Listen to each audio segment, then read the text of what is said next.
The distress beacon pierced through the void of space, a desperate cry from the Velthian colony ship Serenity's Promise. Commander Xyloth's 4 eyes flickered with panic as he watched the Kragath warships encircle his vessel, like predators surrounding wounded prey. His people were scholars, artists, philosophers, not warriors. The Velthians had spent millennia cultivating peace. Believing the universe would reciprocate their gentleness, they were wrong. "Send the SOS on all frequencies," Xyloth commanded, his translator device trembling in his grip. "Someone must hear us." His communications officer, a young Velthian named Porta, hesitated. "Sir, the nearest Galactic Council fleet is 3 solar cycles away. We have perhaps 6 hours before hull breach." "Then we pray someone closer responds," Xyloth whispered. 47 minutes later, something did. The response came not in the melodious tones of Council species, but in a harsh, guttural language that made the translation matrix struggle. When the words finally formed, Porta's skin shifted to a pale blue, the Velthian color of fear. Human fleet indomitable responding to distress call. "ETA 18 minutes. Sit tight. Cavalry's coming." Humans? Xyloth felt his circulatory system freeze. The Death Worlders. Every civilized species knew of humans. They came from a planet that could only be described as a cosmic horror, a world of crushing gravity, violent weather, aggressive fauna, and microscopic killers in every drop of water. The Galactic Council had nearly rejected their application for membership, not out of prejudice, but out of genuine concern that they were too dangerous to integrate. And now they were the only hope. "Sir, scans detect 7 human vessels dropping out of faster-than-light travel," Porta announced, his voice cracking. They're so small. Each ship is barely a tenth the size of a Kragath destroyer." Xyloth watched the display with growing dread. The human ships looked nothing like the elegant vessels of Council races. They were angular, brutal things, all sharp edges and protruding weapon systems. They moved with an aggression that seemed almost alive, burning hard toward the Kragath blockade. The lead Kragath commander, Warlord Thex, broadcast on open channels, his mandibles clicking with amusement. "Pitiful humans. Your vessels are toys. Retreat now or join the Velthians in death." The human response was immediate, negative. "You have 10 seconds to withdraw from the civilian vessel." Thex roared with laughter, a sound that echoed through every ship in the sector. "Or what, ape spawn? Or we demonstrate why you don't fuck with Earth's neighbors." The profanity didn't translate well, but the intent was crystal clear. The Kragath opened fire first. Plasma bolts that could vaporize asteroids streaked toward the human fleet. Xyloth closed his eyes, unable to watch the massacre. But the massacre never came. The human ships didn't dodge. They danced. Each vessel moved with impossible precision, rotating, diving, climbing through 3-dimensional space with a grace that defied their brutal appearance.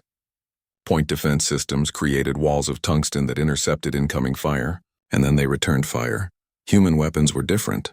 Council races used plasma, particle beams, elegant energy weapons refined over centuries. Humans used kinetic weapons, railguns that launched metal slugs at relativistic speeds.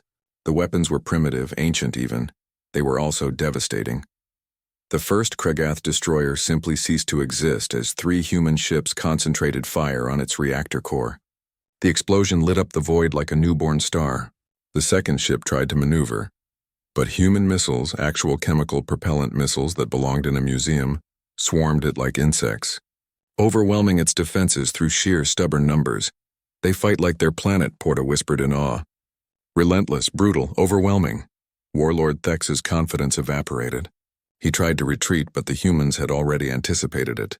2 of their ships had flanked the Kragath formation during the initial engagement. Now they cut off the escape route, their weapon systems screaming with targeting locks. "Kragath vessels, you are surrounded," the human commander announced, his voice cold as the void. "Power down your weapons and prepare to be boarded.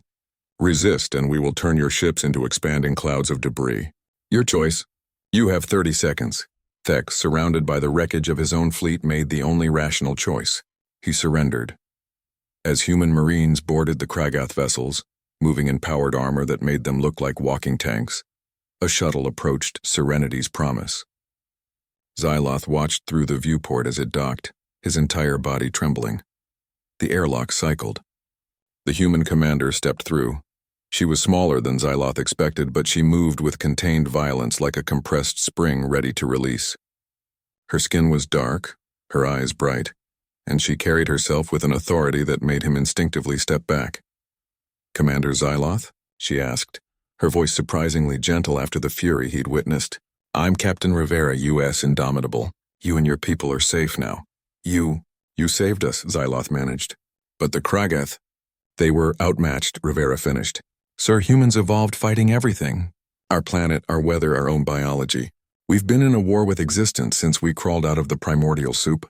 The Kragath are bullies, and bullies back down when someone hits back harder."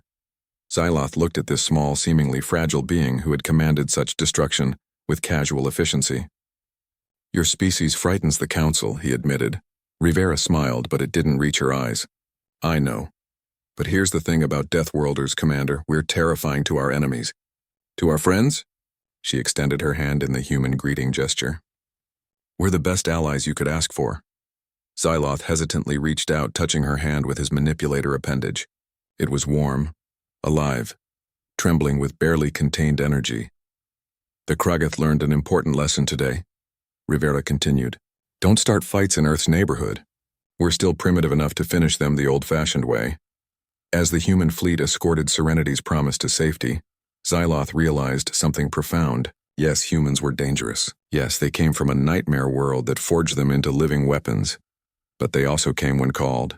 They arrived when no one else could. They stood between the innocent and the darkness.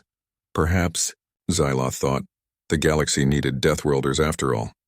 Behind them, the wreckage of the Kragath fleet drifted silently, a monument to the price of threatening those under humanity's protection.